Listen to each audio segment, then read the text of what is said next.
You're listening to Body Confident Friday, the place to be for tools, strategies, and perspectives to help you feel more comfortable and confident in your body. I'm Judy Craddock, the Body Confidence Coach, author of the Little Book of Body Confidence, and creator of the Body Confidence Journey, the coaching program for women who want to stop chasing the perfect body and embrace the one that they are in. Welcome to the show.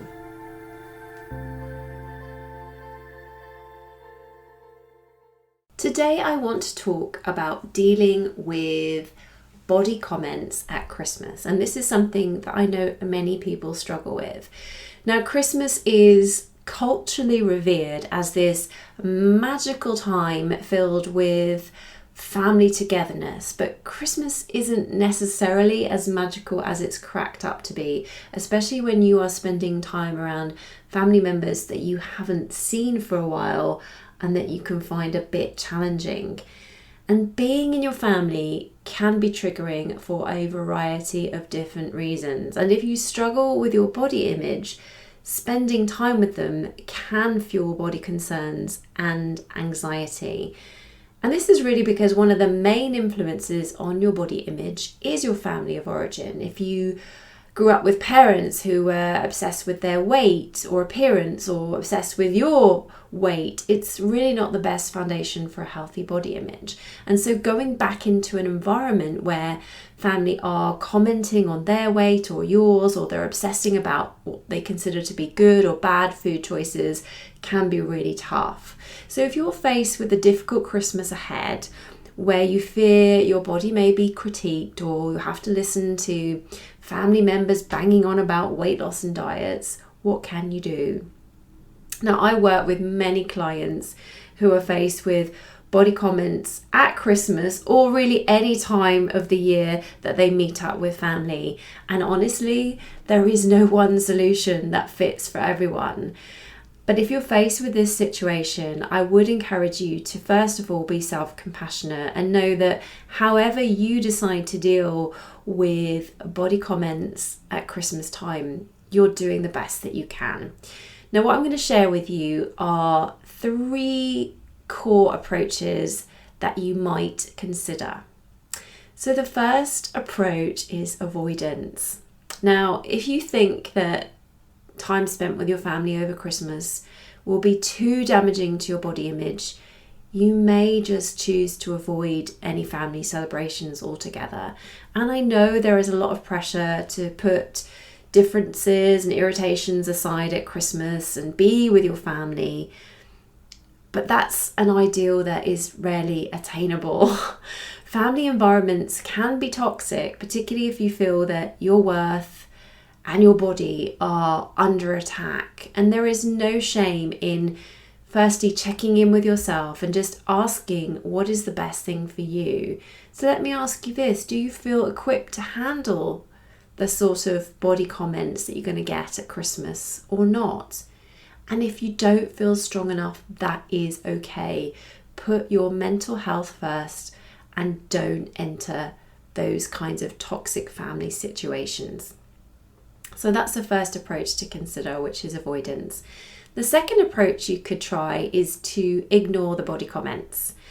Now, just because someone comments on your body or talks about diets or food guilt, it doesn't necessarily follow that you have to engage with it. You can choose to ignore the comments or the conversation. And often the person who is making the comments will get bored when there is no response and they'll move on to something else. But I do know that the choice to ignore those comments doesn't mean that they won't sting or they don't hurt. So to help you deal with the impact of the comments, make sure that you have created some exit strategies to give you time to decompress for them. So for example, you can maybe excuse yourself after Christmas lunch and go for a walk, or say that you want to talk to a friend, or even have an early get out, like having another event to go to. And you might also like to give yourself the day after the family get together to recuperate and just do things for yourself that feel good, whether that's journaling or any other practice that will just help you to process any uncomfortable emotions that may have come up in those family interactions. Now, the final approach is to face body comments at Christmas head on. Now, this approach is only for when you feel you have the strength and the resilience to take on body comments. And it is okay to not feel strong enough. Don't beat yourself up about that.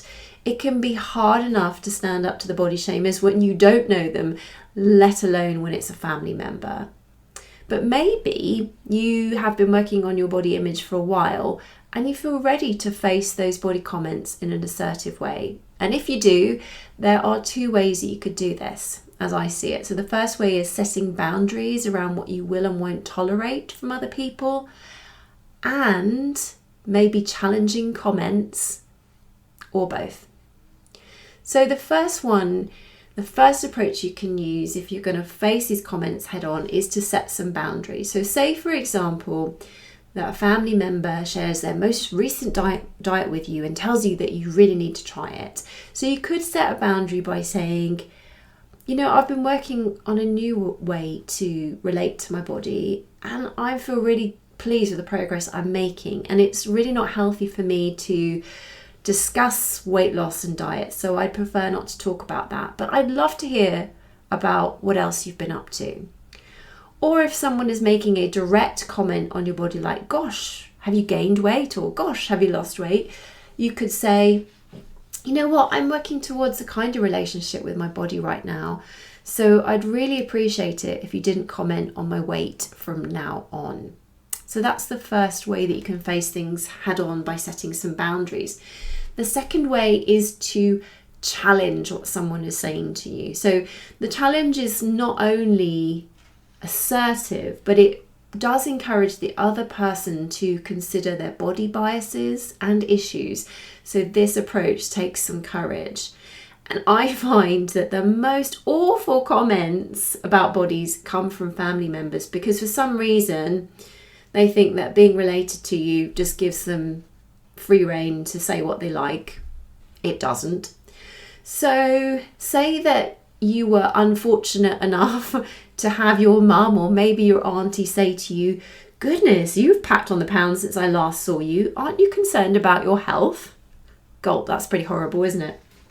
So you could challenge her by saying, Mum, Auntie June, I know you think you've got my best interests at heart, but I find that comment both inappropriate and hurtful, and I'm curious why you feel you have the right to make a comment on my weight. So this kind of challenge can open a dialogue about the acceptability of body comments and also the impact they have on the person receiving them. You might also like to challenge their views, say, on body size and health, and explain that weight is not an accurate measure of health. Challenging comments is an opportunity to educate someone about weight and bodies and all the kind of myths that are out there about the relationship between those two things. And I would recommend you do that from a health at every size perspective. And if you want to know more about that, you can read Health at Every Size, A Surprising Truth About Your Weight. So you can challenge those comments and see them as an opportunity to educate someone about weight and bodies, but be careful where you pick your battles, because in my experience, there are some people who are so entrenched in anti-fat bias that there is little that you can do to move them past that. So don't waste too much of your energy. And I'm talking from personal experience of my own family. But where you can see some genuine flicker of interest or recognition in what you're saying, use that advantage if you feel that you're able to. Now, this strategy is not the obvious one to try first for most people. I would definitely recommend, avoidance or ignoring body comments, or even trying to set some boundaries first. But as you progress on your body acceptance journey, you may really feel up to implementing the challenge approach. So those are my 3 approaches to dealing with body comments at Christmas time. So avoidance, ignoring body comments, and facing them head on. And I'd love to know which one you're going to try, or any approaches that you have used in the past, which you have found effective. So please leave me a comment below wherever you are listening. So whatever you are doing this Christmas time, I wish you a most peaceful Christmas with much love from me. That's all I've got for this episode of Body Confident Friday. Thank you so much for listening, and I hope to catch you next time.